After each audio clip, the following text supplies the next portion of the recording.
അതെ, നമുക്കിന്നൊരു കടല മെഴുക്കുവരട്ടി വെച്ചാലോ? അതിന് വേണ്ടിയിട്ട് ഞാനിതേ ഒരു ചെറിയ ഗ്ലാസ് കടല ഞാൻ ഇന്നലെ രാത്രി വെള്ളത്തിലിട്ട് കുതിർത്ത് വെച്ചിട്ടുണ്ട്. ഇനി നമുക്കൊരു 5 വിസിലടുപ്പിച്ചൊന്ന് വേവിച്ചെടുക്കാവേ. ഇനി നമുക്ക് നമ്മുടെ കടല വേവിച്ച് വെച്ചിട്ടുണ്ട്. ഇനി നമുക്കൊരു പാൻ അടുപ്പിൽ വെച്ച് അതിനകത്തേക്ക് നമുക്ക് ഒരു 2 ടീസ്പൂൺ എണ്ണ ഒഴിച്ച് അതിനകത്തേക്ക് നമ്മൾ കടുകൊന്നും ചേർക്കേണ്ട, നമ്മൾ തേങ്ങ കൊത്തി വെച്ചിരിക്കുന്ന തേങ്ങ ഇട്ട് നമുക്കൊരു നല്ല ഗോൾഡൻ കളറിലൊന്ന് വറുത്ത് എടുക്കണം. അതിനകത്തോട്ട് തന്നെ നമുക്ക് വീണ്ടും നമ്മൾ അരിഞ്ഞു വെച്ചിരിക്കുന്ന ഒരു സവോള, നമുക്ക് ആകെപ്പാടെ 3 ഇൻഗ്രീഡിയൻസ് മാത്രം മതി നമ്മുടെ കടല മെഴുക്കുവരട്ടിക്ക്. നമുക്ക് വേറെ ഒത്തിരി ഇൻഗ്രീഡിയൻസ് ഒന്നും നമ്മൾ മസാല ഐറ്റംസ് ഒന്നും ചേർക്കുന്നില്ല. ഇനി നമുക്ക് അതിനകത്തേക്ക് ഒരു മീഡിയം സൈസ് സവോള അരിഞ്ഞു വെച്ചത് നമുക്ക് ചേർത്ത് കൊടുക്കാം.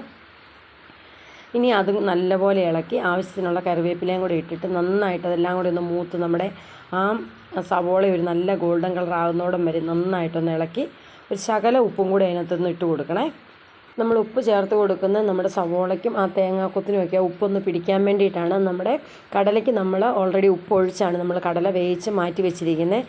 ഇനി നമ്മുടെ കടല മെഴുക്കുവരട്ടിയുടെ മെയിൻ ഇൻഗ്രീഡിയൻസ് എന്ന് പറയുന്നത് നമ്മുടെ ചില്ലി ഫ്ലേക്സ് ആണ്. നമ്മൾ തന്നെ വറ്റൽമുളക് പൊടി ചതച്ച് വെച്ചിരിക്കുന്നത് ഒന്ന് അതിനകത്തേക്ക് ചേർത്ത് കൊടുക്കുന്നുണ്ട്. നമ്മൾ ഇതിനകത്തേക്ക് ആകെ ചേർത്ത് കൊടുക്കുന്ന ഈ വറ്റൽമുളക്, ചതച്ച വറ്റൽമുളക് മാത്രമാണ്. വേറെ ഇതിനകത്ത് യാതൊരുവിധ മസാല ഐറ്റംസോ വേറെ ഒന്നും നമ്മൾ ഇതിനകത്തോട്ട് ചേർത്ത് കൊടുക്കുന്നില്ല. അപ്പോൾ ആ ചില്ലി ഫ്ലേക്സും കൂടെ അതിനകത്തിട്ട് നന്നായിട്ട് എണ്ണയ്ക്കകത്ത് കിടന്ന് നന്നായിട്ടൊന്ന് മൂക്കണം. ഇതിനകത്ത് മെയിനായിട്ടൊരു കാര്യമെന്ന് പറഞ്ഞാൽ നമ്മൾ വെളിച്ചെണ്ണ ചേർക്കണം. അപ്പോഴാണ് നമ്മുടെ കടല മെഴുക്കുവരട്ടിക്ക് നല്ല ടേസ്റ്റ് ഉണ്ടാവുകയുള്ളൂ.